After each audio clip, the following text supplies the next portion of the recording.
In California, debates over transgender rights have become some of the most passionate and polarizing issues in recent years. The state, often seen as a leader in progressive policies, finds itself at the center of a national conversation about identity, safety, and inclusion. These debates are not just happening in legislative chambers or on social media. They are unfolding in local communities, schools, and, as we'll see, in town halls where everyday people gather to voice their hopes and concerns. Women-only spaces, such as bathrooms, locker rooms, and shelters, have become flashpoints in these public forums. For many, these spaces represent hard-won protections and a sense of safety. For others, ensuring access for transgender individuals is a matter of civil rights and dignity. The tension between these perspectives is palpable, and nowhere was it more evident than at a recent town hall in the heart of California. At this event, State Senator Scott Wiener, known for his outspoken advocacy for LGBTQ+ rights, took the stage to address a crowd that was both hopeful and apprehensive. Senator Wiener has been at the forefront of legislation aimed at expanding protections for transgender Californians, but his efforts have also drawn criticism from those who worry about the implications for women's spaces and safety. The atmosphere shifted dramatically when musician Tish Hyman, a local artist, stepped forward to share her deeply personal story. She recounted a harrowing experience of violence in a women's locker room, her voice trembling with emotion as she described the impact it had on her sense of security. The room grew quiet, the weight of her words settling over the audience. Hyman's testimony brought the national debate over gender identity and women's safety into sharp, personal focus. Her story was not just about policy, it was about lived experience, about the real fears and vulnerabilities that can be lost in abstract arguments. The media captured every moment as attendees listened intently, some nodding in agreement, others visibly conflicted. The confrontation that followed highlighted the deep divide in the community. On one side, advocates for inclusivity argued that transgender women deserve access to spaces that match their gender identity, emphasizing the importance of acceptance and equal rights. On the other, some women voiced fears about the erosion of spaces meant to protect their privacy and safety, citing stories like Hyman's as evidence of their concerns. Outside the building, protesters and supporters held signs, their chants echoing the intensity of the debate inside. This script will delve into the arguments from both sides, providing context for the exchange and examining why this issue has become so significant in California's current political climate. We'll hear from lawmakers, activists, and ordinary citizens, each with their own perspective on what's at stake. Our aim is to provide a balanced, thoughtful look at a debate that is not only shaping laws in California, but also influencing attitudes and policies across the country. As the conversation continues, understanding the complexities and emotions involved is more important than ever. The town hall's atmosphere shifted dramatically as the evening wore on. What began as a routine community meeting soon became charged with emotion and tension as residents gathered to voice their concerns and share their stories. The air was thick with anticipation and every eye in the room was fixed on the speakers at the front. The turning point came when Tish Hyman, a well-known lesbian musician and activist, stepped up to the microphone. Her voice trembled with emotion as she recounted a harrowing personal experience, being attacked in a women's locker room, a place she had always considered safe. The attacker, she explained, was a self-identifying transgender woman with a documented history of violence. The shock in the room was palpable as Tish described the fear and vulnerability she felt in that moment. Her question to Senator Wiener was urgent and direct, one that resonated with many in the audience. How can women feel safe, she asked, when anyone can self-identify into women-only spaces? The question hung in the air, echoing the anxieties of countless women who shared her concerns. Hyman's testimony made the debate immediate and deeply personal, transforming abstract policy discussions into urgent matters of lived experience and safety. The room was silent, the weight of her words settling over the crowd. For many, it was a moment of reckoning, a reminder that these issues affect real people in profound ways. Her status as a lesbian underscored that concerns about these policies exist even within the LGBTQ+ community, challenging assumptions and sparking new conversations among allies and advocates alike. Senator Weiner, facing the crowd, was pressed to defend inclusive laws that aim to protect transgender individuals, while also addressing the very real fears about women's safety that Tisch and others had raised. The senator's response was measured, but the tension in the room was undeniable. The challenge was clear: how to ensure everyone's rights are respected, without leaving anyone feeling unsafe or unheard.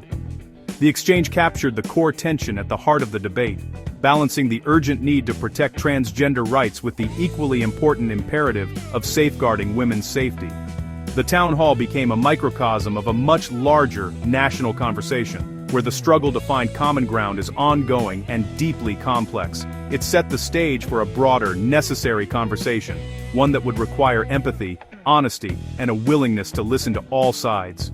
The challenge of balancing rights and risks remains, but the courage to confront these questions openly is the first step toward meaningful solutions. Hyman's argument centered on the safety and privacy of women in vulnerable spaces like locker rooms and shelters. She warned that self-ID policies could be exploited by men with bad intentions, not genuine transgender women. Her story illustrated the fear that these policies create loopholes for predators. Hyman's plea reflected a broader frustration that women's safety concerns are being sidelined in the push for inclusivity.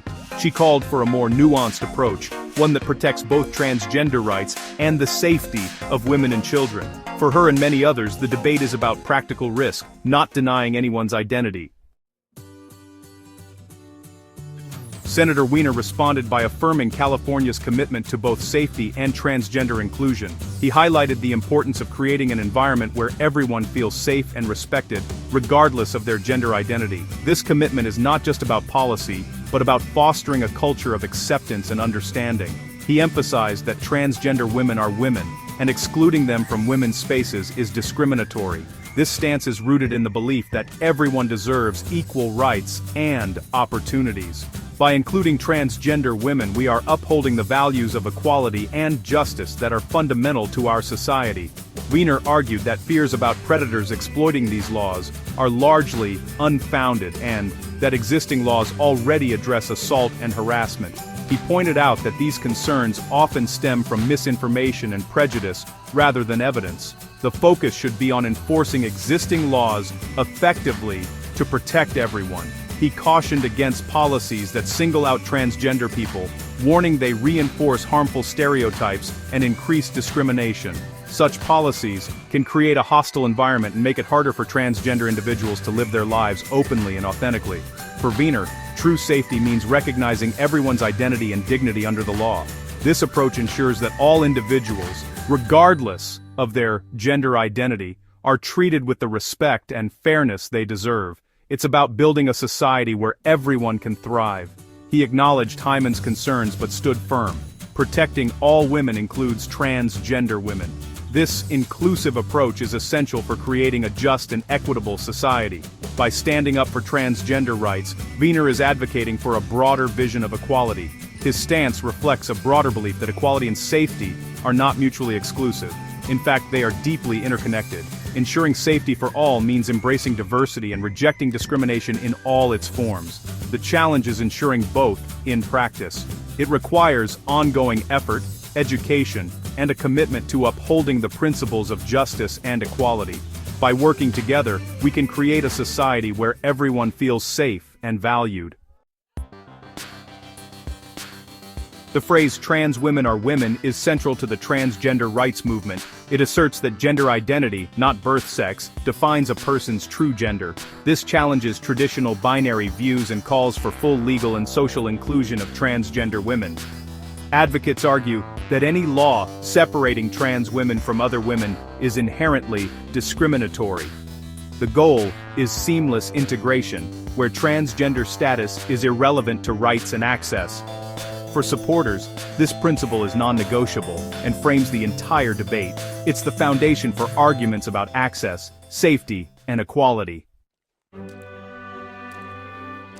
For critics like Hyman, "trans women are women" oversimplifies reality. She and others argue that biological sex shapes unique experiences and vulnerabilities for women. This gender-critical view holds that erasing distinctions between cisgender and transgender women undermines sex-based protections.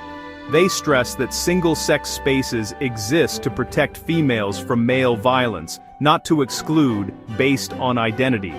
The debate is not about animosity, but about preserving language and spaces vital for women's safety. This perspective is central to understanding the ongoing controversy. California has long led the nation in LGBTQ+ rights, with laws protecting gender identity in public spaces. Senator Weiner has championed many of these policies, framing transgender rights as a civil rights issue. State law allows transgender people to use facilities matching their gender identity, aiming to ensure dignity and safety.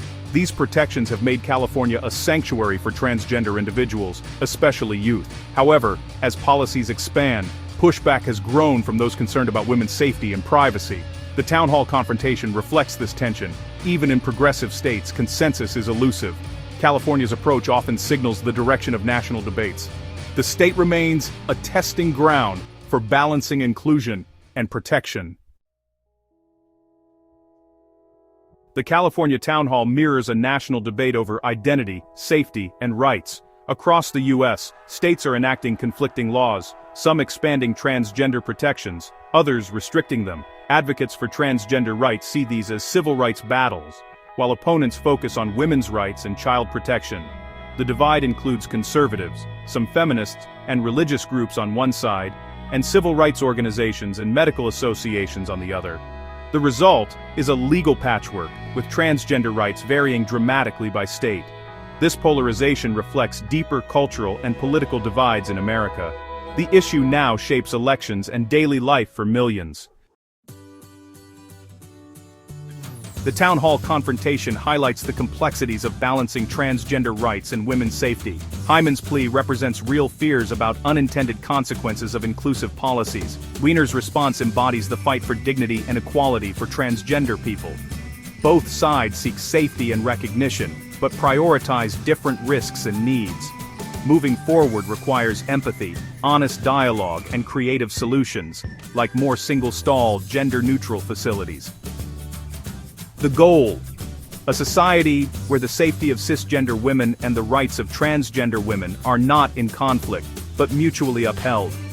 This ongoing conversation demands listening, compromise, and a commitment to fairness for all.